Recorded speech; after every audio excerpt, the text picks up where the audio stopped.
नमस्कार दोस्तों, आज की इस वीडियो में हम सीखने वाले हैं section 16 of CGST act.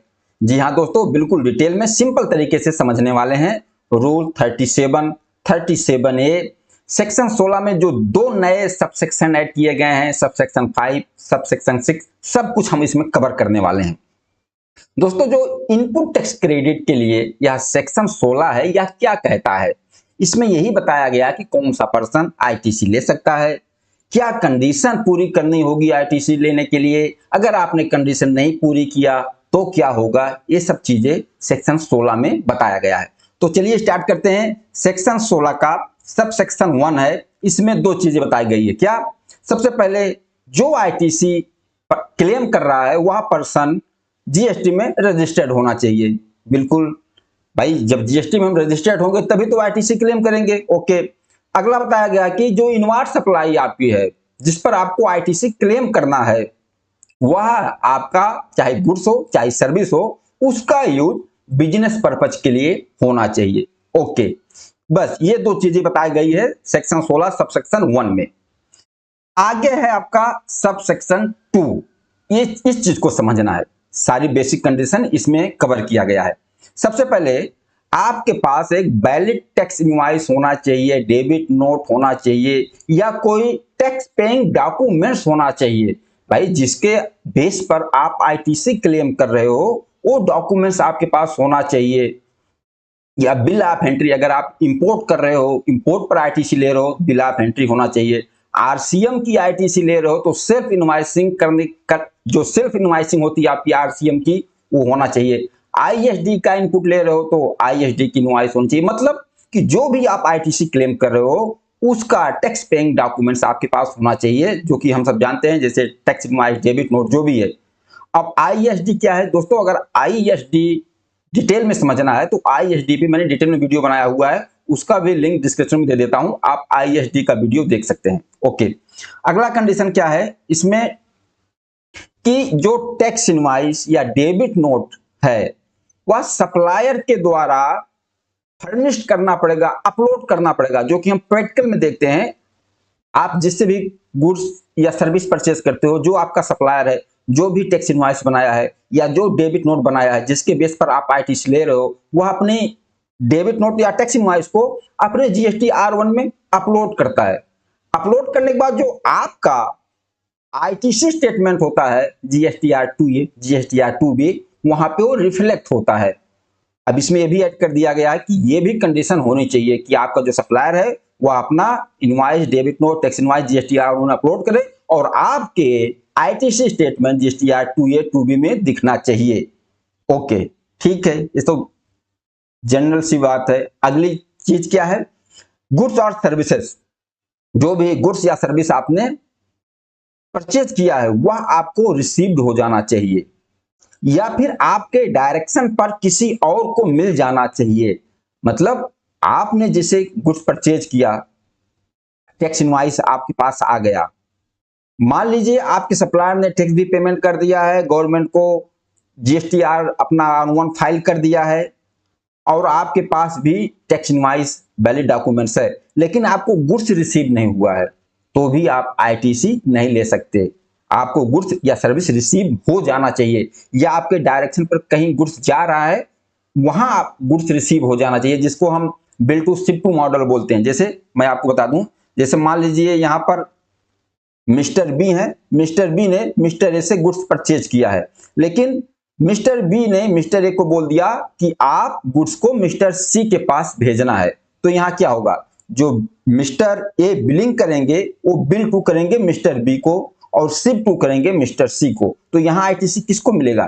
ITC मिलेगा मिस्टर बी को हमेशा। जो बिल टू में जो जीएसटी नंबर जो है उसी पे आपका आईटीसी जाएगा, बिल टू पे। अब शिप टू पे आपका गुड्स डिलीवरी होगा। अब मिस्टर बी मिस्टर सी को बिलिंग करेंगे, फिर मिस्टर सी को आईटीसी मिलेगा। क्लियर?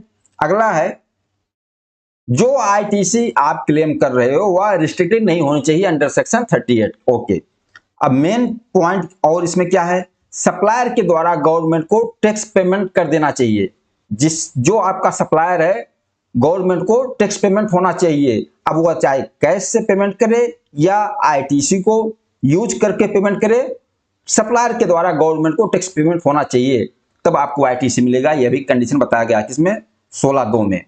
आगे आपके जो आप आईटीसी क्लेम कर रहे हो, आपके सभी जीएसटी का रिटर्न फाइल होना चाहिए। अब भाई जीएसटी का रिटर्न फाइल करूंगा तभी तो आईटीसी क्लेम करूंगा, ओके, बताया गया है तो समझ लेते हैं। ये आपका हो गया। और कुछ नोट इसमें, जैसे आपने किसी से गुड्स परचेज किया, लोट्स में आपके पास गुड्स आ रहा है, मान लीजिए 100 यूनिट आपने लिया है, तो एक बार 30 यूनिट आ गया, दूसरी बार 30 यूनिट आ गया, फिर लास्ट में 60 यूनिट आपको मिला। इस तरीके से आपको गुड्स रिसीव हुआ है। तो यहां कहा गया है जब लास्ट वाला लोट जब आपको रिसीव हो जाएगा, उसके बाद ही आईटीसी आप क्लेम कर सकते हो। अगर अब 100 यूनिट जो आपने परचेज किया है कोई गुड्स, तो 100 यूनिट्स का इनवॉइस एक साथ ही बन गया है।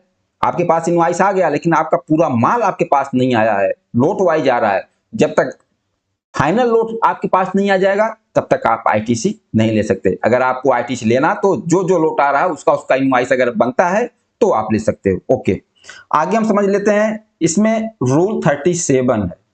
रूल 37 ऑफ सीजीएसटी ये क्या कहता है, इसको भी समझ लेते हैं। इसमें यही कहा गया है कि अगर रिसिपिएंट ने सप्लायर को 180 दिन के अंदर वैल्यू प्लस टैक्स का पेमेंट नहीं किया, तो इनवॉइस डेट से 180 डेज के बाद जीएसटीआर 3B जब अपना फाइल करेगा रिसिपिएंट, तो उसको आईटीसी को रिवर्स करना पड़ेगा और 18% इंटरेस्ट पर एनम के हिसाब से भी रिवर्स करना पड़ेगा।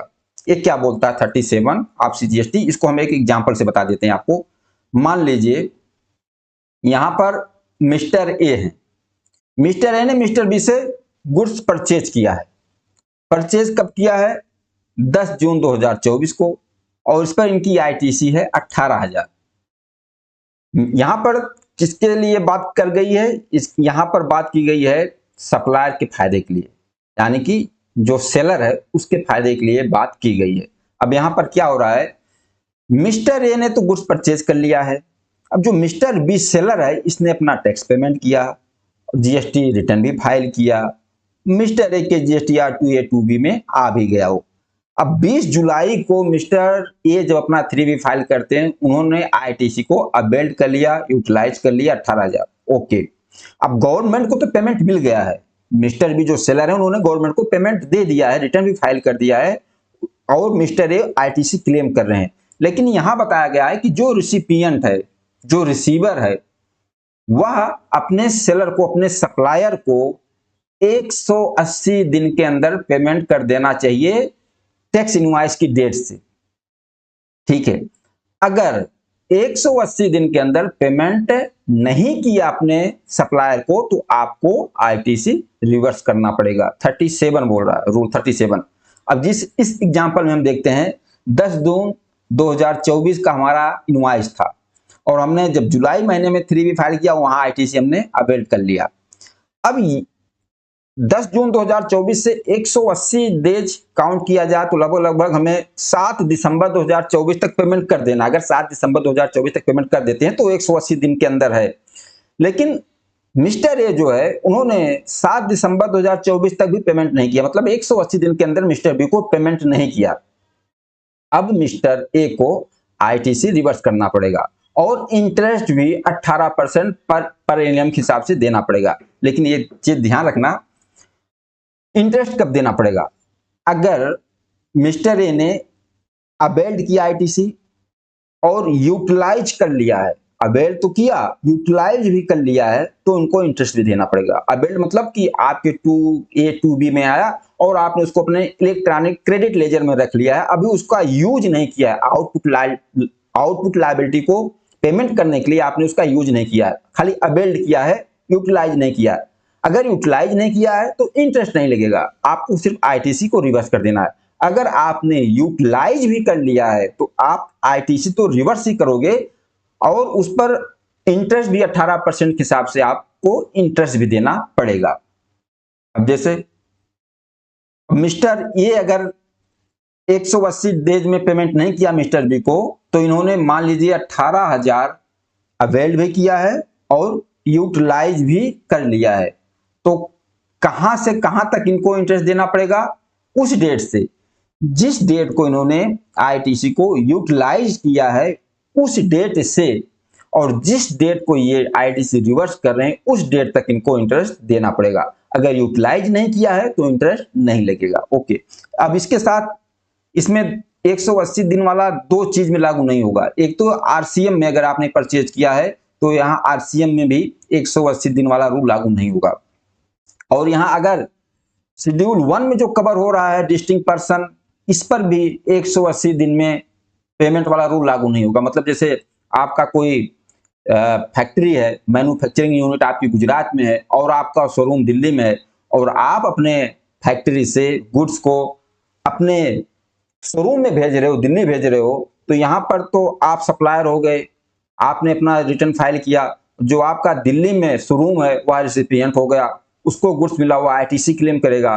तो क्या जो शोरूम वाला है आपका, अगर आपको 180 दिन में पेमेंट नहीं किया है तो क्या उसको आईटीसी वापस करनी पड़ेगी? नहीं, इसमें छूट है, इसमें 180 दिन वाला कोई रूल लागू नहीं होगा अगर जो शेड्यूल फर्स्ट में कवर है। ओके, अगला है 37A। 37A क्या कहता है?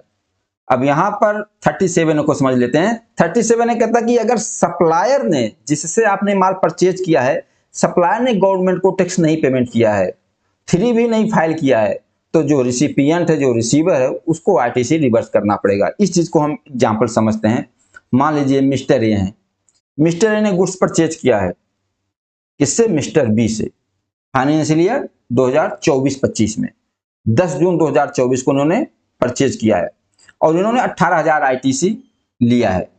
अब मिस्टर ए ने मिस्टर बी को पेमेंट भी कर दिया है, गुड्स का भी पेमेंट कर दिया है, टैक्स का भी पेमेंट कर दिया है। मिस्टर ए की कोई गलती नहीं है, इन्होंने सब पेमेंट कर दिया है।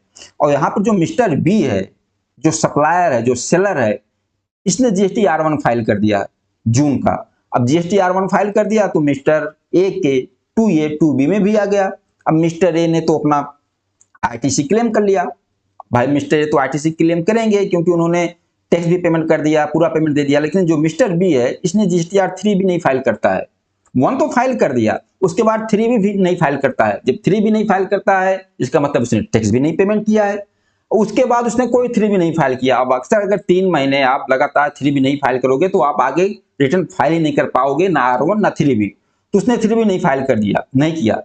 अब यहां पर देखिए, मिस्टर ए की कोई गलती नहीं है, मिस्टर ने पूरा पेमेंट किया है, उन्होंने आईटीसी लिया है। लेकिन अगर इस सप्लायर ने अपना 3 भी नहीं फाइल कर रहा है तो मिस्टर बी को आईटीसी रिवर्स करना पड़ेगा। अब मिस्टर बी जो 20 जुलाई को अपना 3 भी फाइल किया, उसमें अवेल्ड कर लिया, यूटिलाइज कर लिया। अब मिस्टर बी को कैसे बच सकते हैं, इनको रिवर्स ना करना पड़े, और नहीं तो रिवर्स करना ही पड़ेगा। इस चीज को समझना है। अगर सप्लायर, जो मिस्टर बी सप्लायर है, इसने माल बेचा है फाइनेंशियल ईयर 24-25 में, और मिस्टर ए, इन्होंने 24-25 में आईटीसी क्लेम भी किया है। अगर जो सप्लायर है वह नेक्स्ट फाइनेंशियल ईयर के 25-26 के फाइनेंशियल ईयर में 30 सितंबर 2025 तक जीएसटीआर 3 भी फाइल कर देता है, तब भी मिस्टर ए को वापस नहीं करना पड़ेगा। अगर नेक्स्ट फाइनेंशियल ईयर के 30 सितंबर तक भी आपका सप्लायर जीएसटीआर 3 भी नहीं फाइल करता है, तो जो रिसिपिएंट है, जैसे यहाँ मिस्टर ए, उनको 30 नवंबर 2025 तक आईटीसी वापस करना पड़ेगा। जो हमारा एग्जांपल 10 जून 2024 वाली आईटीसी की, मतलब 30 सितंबर तक आपका सप्लायर फाइल कर दे नेक्स्ट फाइनेंशियल ईयर में, तब आपको कुछ नहीं वापस करना है। अगर 30 सितंबर तक वो नहीं फाइल करता, फिर आपको 2 मंथ दिए जाते हैं, या अक्टूबर में वापस कर दीजिए या 30 नवंबर तक आप अपनी आईटीसी को वापस कर दीजिए। अगर आप 30 नवंबर तक वापस कर देते हो तो आपको कोई इंटरेस्ट नहीं देना पड़ेगा। भले ही आपने आईटीसी अवेल किया और यूटिलाइज भी कर लियो हो, फिर भी आपको इंटरेस्ट नहीं देना है। आप आईटीसी वापस कर दो, लेकिन 30 नवंबर तक। लेकिन अगर आपने 30 नवंबर तक भी आईटीसी रिवर्स नहीं किया तो भैया इंटरेस्ट लगेगा। कब से? जिस डेट को आपने आईटीसी अवेल्ड किया है वहां से, उस डेट से, और जिस डेट को आप आईटीसी रिवर्स कर रहे हो उस डेट तक इंटरेस्ट लगेगा 18%, जो सेक्शन 50 सबसेक्शन 3 के हिसाब से। ओके, यहां समझ में आ गया। जो रूल 37 है उसको भी समझ लिए, जो 37 ये है हमने उसको भी समझ लिया। अब आगे देख लेते हैं सेक्शन 16 सब सेक्शन 3 ये क्या बोलता है, आईटीसी ऑन कैपिटल गुड्स। इसमें क्या कहा गया है, अगर आपने डेप्रिसिएशन क्लेम किया है टैक्स के अमाउंट पर भी as per section income tax, फिर आपको आईटीसी नहीं मिलेगा। जैसे मान लीजिए हमने कोई कैपिटल गुड्स परचेज किया, मशीन परचेज किया, और उस मशीन का जो टैक्सेबल वैल्यू है 8 लाख है और उस पर 18% जीएसटी 1,44,000 लगा है, टोटल इनवॉइस वैल्यू 9,44,000। अगर हमने पूरे 9,44,000 पर डिप्रिसिएशन क्लेम कर लिया है इनकम टैक्स में, तो हमें 1,44,000 का आईटीसी नहीं मिलेगा। क्यों? क्योंकि भैया आपने इनकम टैक्स में इसका फायदा ले रहे हो, आप अपने इनकम टैक्स कम कर रहे हो, आपने पूरे अमाउंट पे डिप्रिसिएशन क्लेम कर लिया है, तो आपको जीएसटी में इसका आईटीसी नहीं मिलेगा। अगर आपने सिर्फ 8 लाख के ऊपर डिप्रिसिएशन क्लेम किया है तो आपको 1,44,000 का आईटीसी मिल जाएगा, जो कि आपका सबसेक्शन 3 बोल रहा है। ओके, आगे अपना है सेक्शन 16 सबसेक्शन 4। यह क्या बताता है, इसमें time limit for availing ITC के बारे में बताया गया है। इसमें इस तरीके से समझिए, जैसे मान लीजिए आपका करंट फाइनेंशियल का जो आईटीसी, आपने उस करंट फाइनेंशियल ईयर में भी आपने आईटीसी नहीं क्लेम कर पाया, भूल गए या कोई भी बात हो आपने नहीं, लेकिन जो आपका नेक्स्ट फाइनेंशियल ईयर आएगा, नेक्स्ट फाइनेंशियल ईयर में 30 नवंबर तक आपको आईटीसी क्लेम कर लेना है। अगर इसके बाद आप क्लेम करते हो तो नहीं क्लेम कर पाओगे। और या date of filing annual return, इसमें से जो पहले होगा उस डेट को आप क्लेम कर लोगे। यहां ध्यान देना, मैं बोल रहा हूं date of filing annual return, due date की बात नहीं कर रहा हूं मैं। Date of filing annual return मतलब जैसे 30 नवंबर तक आपको क्लेम करना है, अगर आप 30 नवंबर से पहले ही अपनी एनुअल रिटर्न फाइल कर देते हो तो वो डेट मानी जाएगी। ओके, इसको एग्जांपल्स में आपको बता देता हूं। जैसे मान लीजिए मिस्टर ए ने गुड्स परचेज किया फाइनेंशियल ईयर 24-25 में, इन्होंने 10 जुलाई को परचेज किया है और ये आईटीसी नहीं क्लेम कर पाए, भूल गए, आईटीसी नहीं क्लेम किए, मतलब कि 24-25 में इन्होंने आईटीसी क्लेम ही नहीं किया। अब इनका जो एनुअल रिटर्न ड्यू डेट होगा वह 31 दिसंबर 2025 होगा। ठीक है, यहां ड्यू डेट 31 दिसंबर 2025 है। अब इस आईटीसी को कब तक क्लेम कर सकते हैं मिस्टर ए, 24-25 में तो नहीं किया, अगला फाइनेंशियल ईयर 25-26 आएगा, तो 25-26 में 30 नवंबर 2025 तक ये इस आईटीसी को क्लेम कर सकते हैं। ओके, या filing date of annual return, या अगर 30 सितंबर से पहले ही अपने एनुअल रिटर्न फाइल कर देते हैं तो उस डेट को ये क्लेम कर सकते हैं। और इसका ड्यू डेट जो होगा 31 दिसंबर 2025 है। अगर ड्यू डेट पे ही आप फाइल करते हो तो आपको 30 सितंबर तक ही 30 नवंबर तक आईटीसी क्लेम कर लेना है। ओके, सबसेक्शन 4 जो ये बोलता है टाइम लिमिट। आगे इसमें एक चीज और है, अगर मान लीजिए आपने कोई आईटीसी पहले क्लेम किया था, फिर उसको आपने रिवर्स किया, फिर रिक्लेम करना है, तो रिक्लेम करने के लिए ये टाइम लिमिट आपको ध्यान में नहीं रखना है, आप रिक्लेम कर सकते हो, ये टाइम लिमिट आपको कोई दिक्कत नहीं है। आगे एक नया इसमें जो सब सेक्शन ऐड कर दिया गया है, सब सेक्शन 5, ये क्या कहता है, इसको एक तरीके से आप जीएसटी एमएसटी स्कीम की तरह ही समझ लीजिए। इसमें एक आ गया कि अभी हमने जो सब सेक्शन 4 को पढ़ा, तो सब सेक्शन 4 को हमने क्या पढ़ा कि एक आईटीसी की टाइम लिमिट दी गई है कि आप उस टाइम लिमिट के अंदर आईटीसी क्लेम कर सकते हो, उसके बाद आप आईटीसी नहीं क्लेम कर सकते हो। लेकिन नया नया जीएसटी आया था मान लीजिए, और इस सबसेक्शन 5 में केवल 4 साल को कवर किया गया, 17-18, 18-19, 19-20, 20-21। इसमें कहा गया है कि जो अगर 17-18 से लेके 20-21 तक के बीच में आपने टाइम लिमिट के बाद जो सेक्शन 16 सबसेक्शन 4 की टाइम लिमिट है उसके बाद आपने आईटीसी क्लेम कर लिया है, और उसके लिए आपको कोई डिमांड नोटिस आया सेक्शन 73 या सेक्शन 74 में, आपको डिमांड नोटिस आया और डिमांड नोटिस में बताया जा रहा है कि आपने जो आईटीसी क्लेम किया है वह टाइम लिमिट के बाद क्लेम कर लिया है, अब आप उस आईटीसी को विद इंटरेस्ट के साथ वापस कीजिए। इस तरीके से आपके पास नोटिस आ रहा है 17-18 से लेकर 20-21 तक। तो उसके लिए सेक्शन 16 सबसेक्शन 5 आ गया। इसमें क्या कहा गया है कि अगर ये जो 4 साल आप ना 17-18 से लेकर 20-21 फाइनेंशियल, इसमें से अगर आपने 30 नवंबर 2021 तक GSTR3B आपने फाइल कर दिया है तो आपको आईटीसी मिल जाएगा। जो नोटिस डिमांड नोटिस आई है आपसे वापस करने के लिए बोल रहे हैं, वापस करने की जरूरत नहीं है। लेकिन जैसे मान लीजिए 17-18 का है, अब 17-18 का आपने 3B अगर 30 नवंबर 2021 तक भी फाइल कर दिया है तभी आपको आईटीसी रिवर्स करने की जरूरत नहीं है। ये सबसेक्शन 5 बोल रहा है जो नया ऐड किया गया है। ओके, और एक नया ये भी ऐड किया गया है सबसेक्शन 6। ये क्या बोलता है? Time limit for taking ITC in case of revoke registration cancellation. यहां इसको समझिए। अब मान लीजिए यहां मिस्टर ए है। ओके, मिस्टर ए ने कोई गुड्स परचेज किया, इनकी जुलाई 2024 की आईटीसी थी। अब जो टाइम लिमिट है, हमने अभी सेक्शन 16 सब सेक्शन 4 में टाइम लिमिट को देखा। टाइम लिमिट के अंदर आईटीसी इनको क्लेम करना था, लेकिन इनका जीएसटी रजिस्ट्रेशन कैंसिल हो जाता है। और इनका टाइम लिमिट क्या था? मतलब नेक्स्ट 30 नवंबर 2025 तक की आईटीसी क्लेम कर सकते थे, लेकिन इसके बीच इनका जीएसटी कैंसिल हो गया, रजिस्ट्रेशन ही कैंसिल हो गया। जब इन जीएसटी रजिस्ट्रेशन कैंसिल हो गया तो आईटीसी क्लेम ही नहीं कर सकते, कोई रिटर्न भी नहीं फाइल कर सकते, कुछ नहीं कर सकते। और इनका रजिस्ट्रेशन रिवोक करने के लिए काफी टाइम लग गया, और वह टाइम इतना निकल गया कि 30 नवंबर 2025 जो टाइम लिमिट है उससे ज्यादा चला गया। अब उसके बाद तो भैया इनकी आईटीसी टाइम लिमिट खत्म, क्या ये आईटीसी क्लेम कर पाएंगे?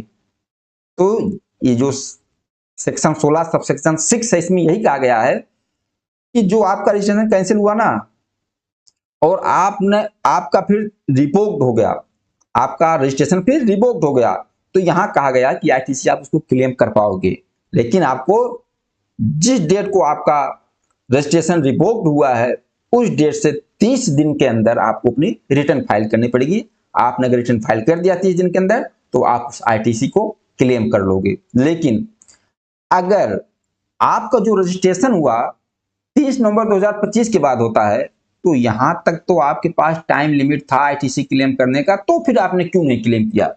अगर इसके बाद आपका जीएसटी रजिस्ट्रेशन कैंसिल हुआ है तो फिर आप आईटीसी नहीं क्लेम कर पाएंगे। ये क्या कहां बताया गया है? सब सेक्शन 6 में। दोस्तों, हमने सेक्शन 16 को समझ लिया बहुत ही डिटेल में, और मैं उम्मीद करता हूं कि सेक्शन 16 आप समझ गए होंगे कि इसमें क्या है, क्या कंडीशन है, क्या हमें समझना है। इसके बाद जो अपना मेन सेक्शन 17 है, और उसमें सब सेक्शन 5 ब्लॉक क्रेडिट, उस पर हमने बहुत डिटेल में वीडियो बना दिया है, और उस वीडियो का लिंक डिस्क्रिप्शन बॉक्स में दिया हुआ है। अगर आप section 17 sub section 5 block credit को समझना चाहते हो तो आप उस वीडियो को देख सकते हो, और अगली वीडियो में इससे आगे हम डिस्कस करने वाले हैं। इस वीडियो के बारे में बताना, यह वीडियो कैसा लगा। नमस्कार, धन्यवाद।